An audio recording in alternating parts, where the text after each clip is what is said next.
Quand on parle de kamikaze durant la guerre du Pacifique, on imagine immédiatement ce genre d'image. Un avion aux couleurs de l'Empire japonais fonçant en piqué sur un navire allié. Cette période de l'histoire est probablement celle qui montre le mieux la folie et le désespoir meurtrier qui pouvaient animer un grand empire en déclin. Et parmi toutes les archives existantes sur ces pilotes, une photo, assez peu connue, résume à elle seule toute la folie, toute la futilité d'actes aussi extrêmes et désespérés. Cette photo dont je veux vous parler aujourd'hui, la voilà. Voilà la photo, incroyable, qui a été prise le 26 juillet 1945, après l'attaque de 4 kamikazes contre le groupe naval 1 et 2 de la Force 63. Cet impact d'un avion kamikaze sur le flanc tribord du HMS Sussex est tellement net, presque ridicule tel un moustique écrasé sur un pare-brise, que beaucoup de gens pensent aujourd'hui que la photo est truquée. En fait, il n'en est rien, et vous allez voir qu'elle est bien réelle. Partie de Trincomalee le 19 juillet 1945, cette flotte principalement britannique avait pour mission, dans le cadre de l'opération Livery, de nettoyer les mines dans la région de Phuket en Thaïlande, mais aussi de détruire toute cible d'opportunité qui pourrait se présenter.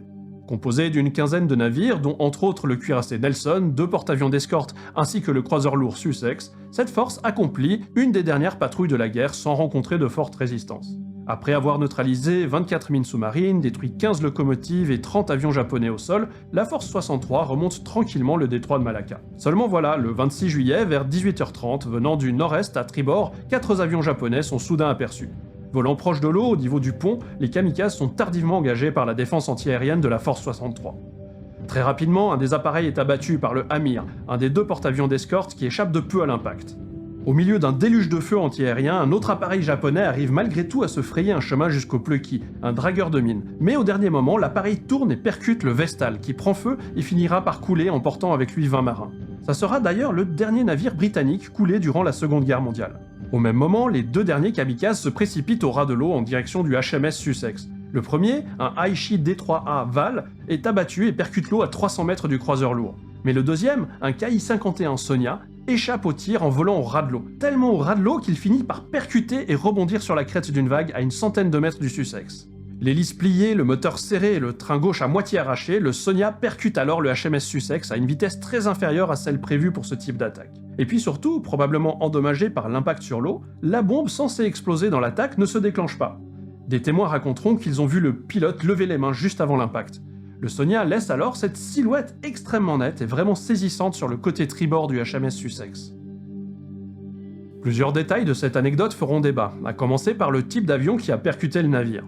Pendant plusieurs années, il a été rapporté qu'il s'agissait d'un Aichi Val, mais après avoir superposé les 2 silhouettes sur la photo, il apparaît clairement que l'avion était en fait un Ki-51 Sonia, un bombardier léger assez peu performant entré en service en 1939. C'est vraiment impressionnant de voir le dessin presque parfait de l'avion sur le flanc du navire. C'est tellement net, tellement précis qu'on pourrait croire à un dessin, voire même à un trucage. Et c'est d'ailleurs ce qui m'amène au deuxième point.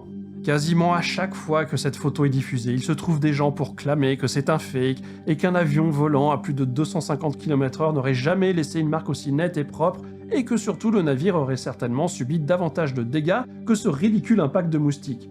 Il y a aussi une polémique sur l'épaisseur de la coque à cet endroit. Certains affirment qu'en 1945, elle faisait entre 4 et 5 pouces. D'autres spécialistes au contraire qu'elle ne faisait que 1 pouce d'épaisseur à ce moment-là de la guerre.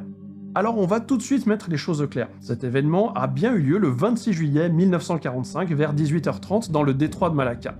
Les rapports sur cet incident sont nombreux et bien documentés, en particulier dans le livre Desperate Sunset de Mike Yeo.